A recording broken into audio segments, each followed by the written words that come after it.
Hi there, this is Parth and welcome to new video. In this video, we are going to discuss about the Snapdragon 7 Plus Gen 2 chipset, which is launched by the Qualcomm recently. And if you know, Qualcomm is very popular in the mobile chipset making, and now recently they have announced the upper mid-range chipset from their lineup.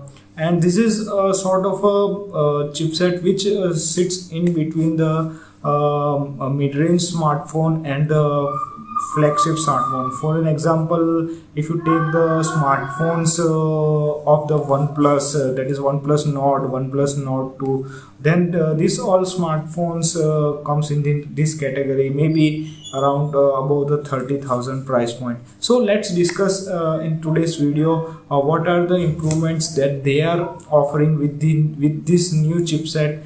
And guys, we are getting into the different parts of this video where we will be talking about the different segments of this chipset, like gaming performance, hardware, camera capabilities, and the connectivity, etc.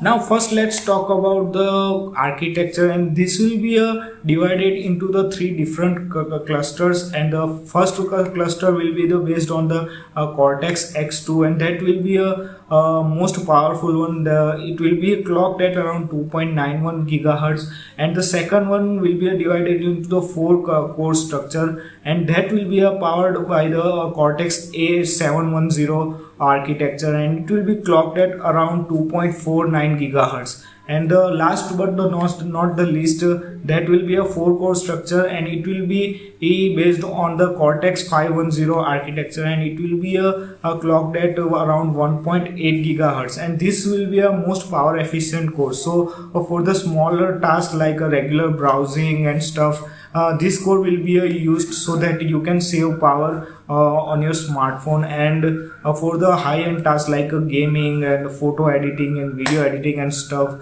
the most powerful cores will be used.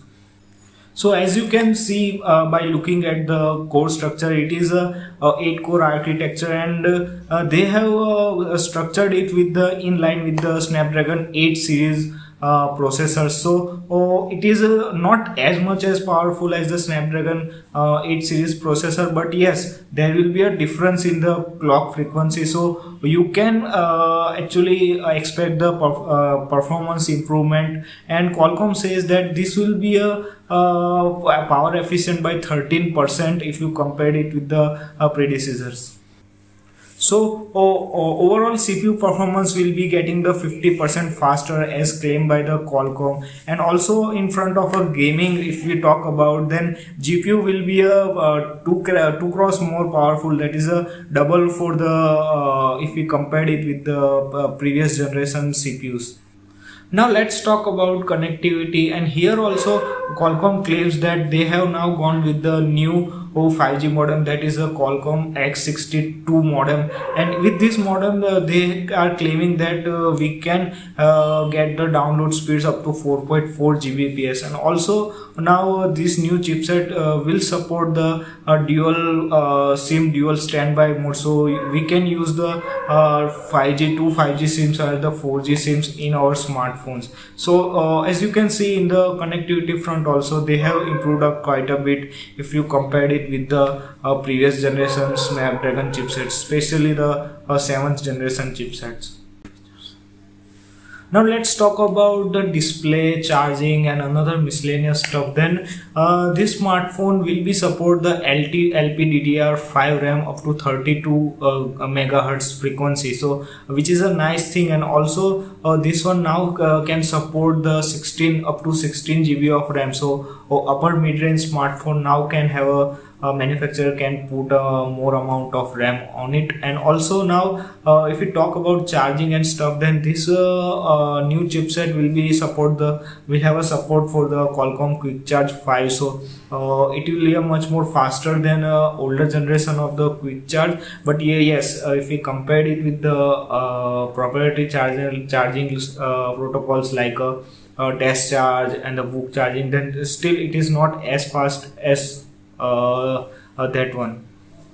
Now, if we talk about the display support, then here also this chipset can actually support the 4K display at the 60 Hz and the quad HD display at the 120 Hz. So, if manufacturer can put this kind of displays in the smartphone, then it will be a great experience for the multimedia users, because generally the chipset known for the smartphone above the 30,000, that is a cost around 35 to 40,000 smartphones rupees smartphones. And this display also now have a support for HDR10 as well as the HDR10 support. So yes, if you are getting a smartphone with this chipset, and if this one adds the AMOLED screen by the manufacturer, then it will be a great pleasure to use, because the content on the AMOLED screen with the HDR10 plus display, that will be a great experience. Now let's talk about the camera capabilities of this chipset. Then this chipset will now have a support for up to the 200 megapixel camera unit, because this one is now having the 18-bit new Spectra ISP. So with this one they can actually gather the 4,000 times more image data as compared to the older chipset. And also this one will take the 30 photos at times one time to merge it at the different exposure, and then the final image will be produced, which will be a much more detailed and much more faster.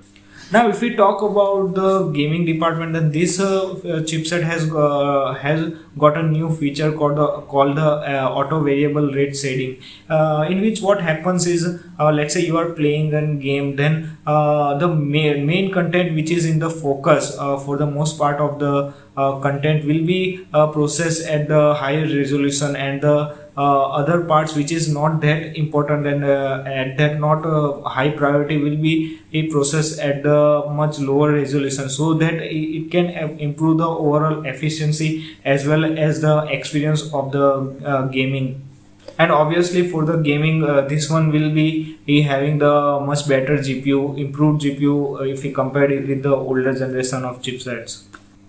And lastly, if we talk about the small features here and there, then this will be having obviously the support for the latest Bluetooth 5.3 technology, and also this one will support storage of UFS 3.1. So you will be getting the faster storage with the upper mid-range smartphone if the manufacturer wants to implement this chipset.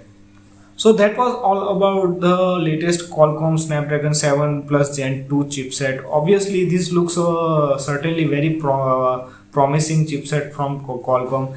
Two or three things that remains to see in this chipset while it will be getting into the market. First one is the ideal range of the smartphone with this chipset, and also the heating issues with the chipset, because Qualcomm has a history of some of the heating issues with there some of the even the flagship chipset. So if this issue is there or not, that will remains to see. Otherwise, this chipset looks very promising. And do let me know in the comment box below, how did you like this improved feature of the this new Snapdragon 7 Plus Gen 2 chipset. And if you still have any questions, then do post in the comment section below. And if you have liked this video, then share and subscribe to this channel.